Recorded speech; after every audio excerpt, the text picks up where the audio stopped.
Dari kasih Tuhan pada saat pagi hari ini, sebelum kita dengarkan firman Tuhan, mari kita berdoa. Terima kasih Tuhan atas segala cita kasih-Mu kalau pada saat pagi ini, di mana kami rindu agar firman-Mu membenahi hati kami. Biarlah Tuhan pagi ini, lewat firman-Mu menjadi pedoman hidup kami. Terima kasih Tuhan, berfirman Engkau. Kami sudah siap mendengarkannya. Di dalam nama Yesus Kristus, kami sudah berdoa. Amin.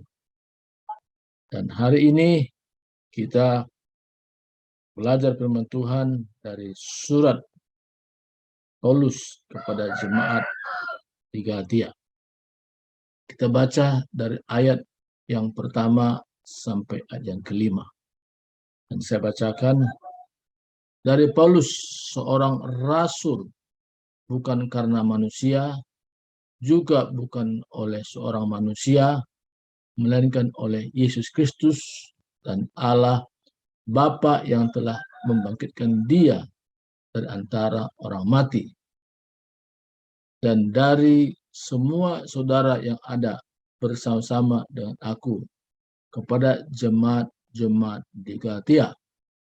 Kasih karunia menyertai kamu dan damai sejahtera dari Allah Bapa kita dan dari Tuhan Yesus Kristus, yang telah menyerahkan dirinya karena dosa-dosa kita untuk melepaskan kita dari dunia yang jahat sekarang ini, menurut kehendak Allah dan Bapa kita. Baginya lah kemuliaan selama-lamanya. Amin.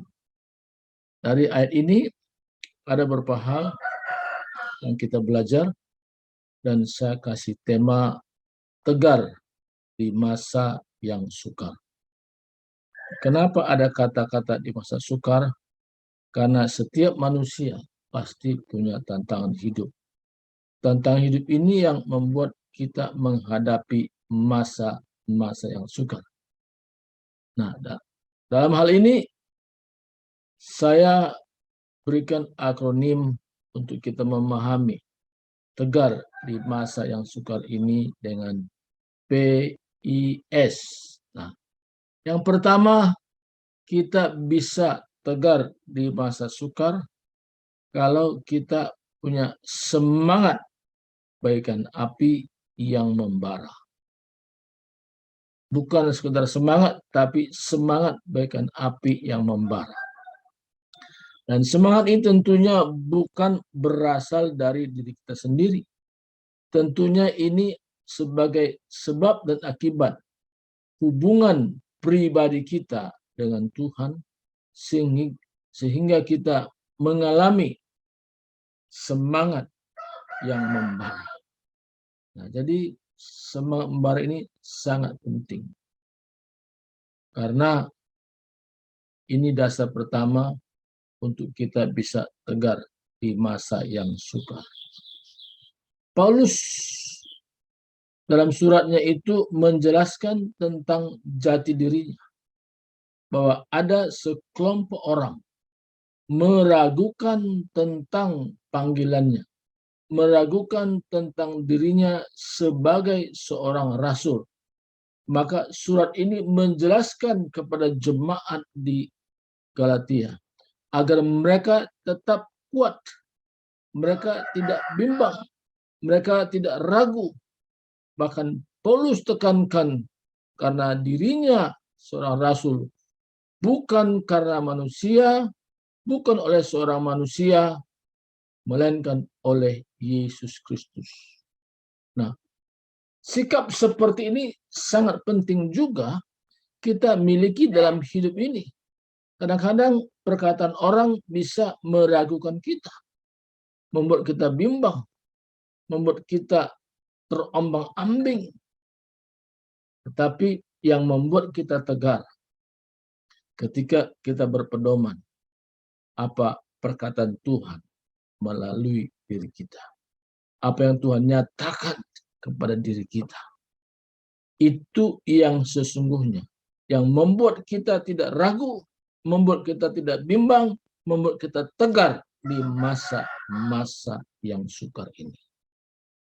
Saudaraku kasih Tuhan, dalam hidup ini tidak ada istilah aman. Kalau namanya aman, ya, tapi daerah, situasi, keadaan tidak ada istilah aman. Tapi yang membuat kita bisa menjadi saksi di tengah-tengah kondisi, situasi yang sedang kita hadapi.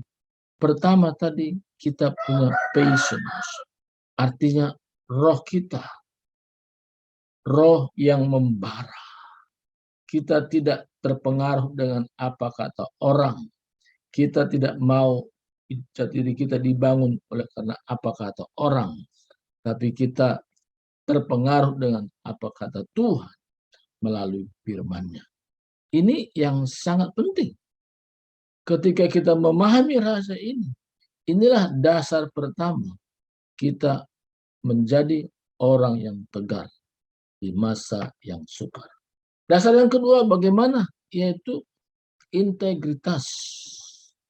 Apa maksud dengan integritas di sini? Ya kita berbicara apa adanya.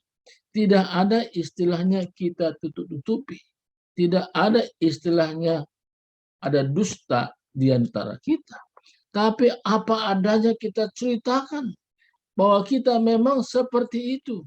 Bagaimana Tuhan sudah nyatakan kehendaknya melalui kita, bahwa kita sudah dipilih menjadi hambanya. Jadi kita berbicara terbuka situasi, keadaan yang kita sedang hadapi, dan bagaimana rahasianya kita bisa melewati segala masalah demi masalah, problem dengan problem, dan apa rahasianya. Dan kita terbuka, kan kita menyadari bahwa kita bisa melalui semua itu oleh karena ada kekuatan ekstra, yaitu kekuatan yang bersumber daripada Tuhan sendiri. Ini namanya integritas. Sehingga tidak ada jalur dalam hati kita untuk membanggakan diri. Tapi yang menjadi kebanggaan kita hanya Yesus Kristus yang memberikan kekuatan, yang memberikan semangat, yang memberikan pandangan-pandangan hidup dari sekarang kepada masa yang akan datang. Itu namanya integritas. Sehingga tidak ada celah bagi kita untuk menyombongkan diri. Justru kita berkata, Tuhan makin bertambah, aku makin berkurang. Tuhan makin besar, aku makin kecil. Artinya di sini bahwa segala sesuatu yang kita lewati, sesuatu yang kita kerjakan, sesuatu yang kita boleh lewati, semua itu bukan karena kekuatan kita lagi, tapi berpusat kepada kekuatan Tuhan. Jadi kita bisa tegar di masa sukar.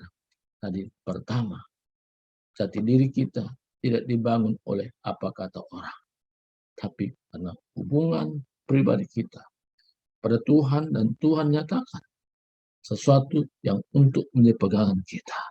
Bahwa kita jadi seorang hamba Tuhan, bukan karena kehendak manusia, bukan karena takbisan manusia, tapi oleh karena Tuhan sendiri yang sudah menentukan pilihannya kepada kita.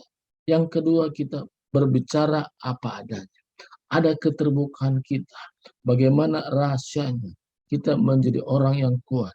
Bukan karena kekuatan karena fisik kita, kekuatan karena kemampuan intelektual kita, tapi oleh karena kekuatan Tuhan saja yang bekerja di dalam diri kita. Yang ketiga, bagaimana supaya kita menjadi kuat. Dalam dunia ini kita juga butuh namanya kebutuhan hidup. Maka hal yang ketiga, yaitu kita punya skill. Skill ini bisa berbicara tentang bakat yang dibawa dari lahir, atau bakat oleh karena sesuatu yang kita pelajari, dan itu menjadi satu kesenangan kita, dan itu menjadi sesuatu hal yang kita melakukan terus-menerus, dan itu bisa menghasilkan sesuatu yang menunjang hidup kita sehari-hari. Sehingga dalam pelayanan kita tidak bergantung kepada para sponsor manusia, tapi kita bergantung kepada Tuhan, dan Tuhan bisa menyiapkan orang-orang tertentu sebagai sponsor bagi kita dan melayani, sehingga segala kebutuhan kita dalam melayani apapun situasinya, apapun keadaannya, kemanapun kita pergi, dan pada waktunya, kalau itu satu kehendak Tuhan, Tuhan siapkan semua bagi kita. Dan kita tidak ragu, kita tidak bimbang. Jadi pengalaman demi pengalaman yang kita lalui, itu semua sebagai bukti bahwa penyertaan Tuhan luar biasa. Dan kita bisa hidup sampai hari ini. Kita berkata, ini oleh karena Tuhan. Saudara kasih Tuhan, pagi ini, ketiga hal ini yang berpedoman. P tadi, patience. Kedua, integritas. Ketiga, skill. Yaitu kemampuan-kemampuan. Baik dari lahir atau kita pelajari. Dan itu menjadi satu kehidupan yang kita kerjakan terus-menerus.